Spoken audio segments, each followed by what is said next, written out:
Equity, inclusion, anti-racism, systemic injustice. These are not dirty words. They're concepts grounded in research that students should be able to consider in a historically accurate, age-appropriate way. But these are all ideas that far-right conservatives want to eliminate from classroom discussion and thought. While literally self-identified white supremacists flaunted their influence on culture in Charlottesville in 2018 and at the January 6th attacks on the Capitol, the far right wants to ban ever discussing white supremacy in schools. The legislation that radical conservatives have been pushing in Rhode Island seeks to abolish classroom speech that would cause students to feel, quote, discomfort, guilt, anguish, or any other form of psychological distress on account of their race or sex.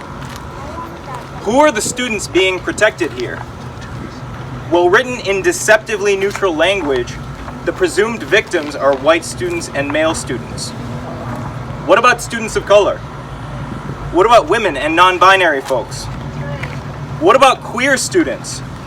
What about disabled students? How does the classroom feel to these students when they're told we are forbidden from ever discussing racism, sexism, homophobia, or ableism?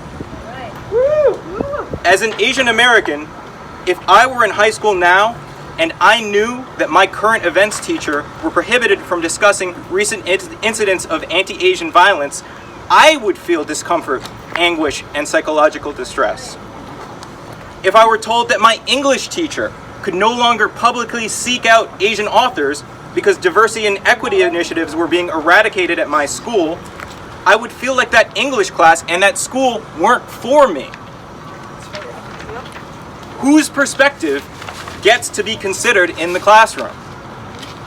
Well, a curriculum that focused exclusively on oppression would not serve students in becoming critical thinkers, neither would a history curriculum that whitewashes our past, or an English curriculum that focuses on texts representing only a narrow slice of the human experience.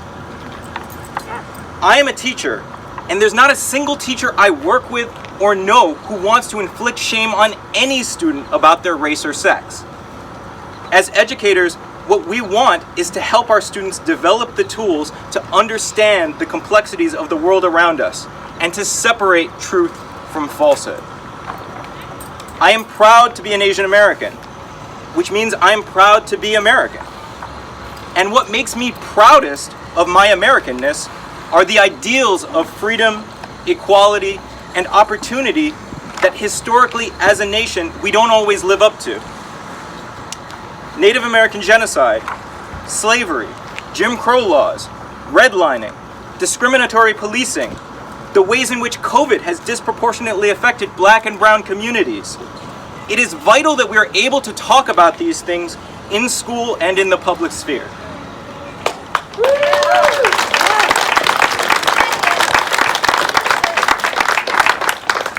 It is fundamentally patriotic to strive to do better as a nation today than we did yesterday.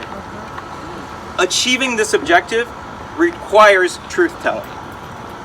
As our country moves closer to no longer having a white majority, these cultural conflicts are going to continue to arise.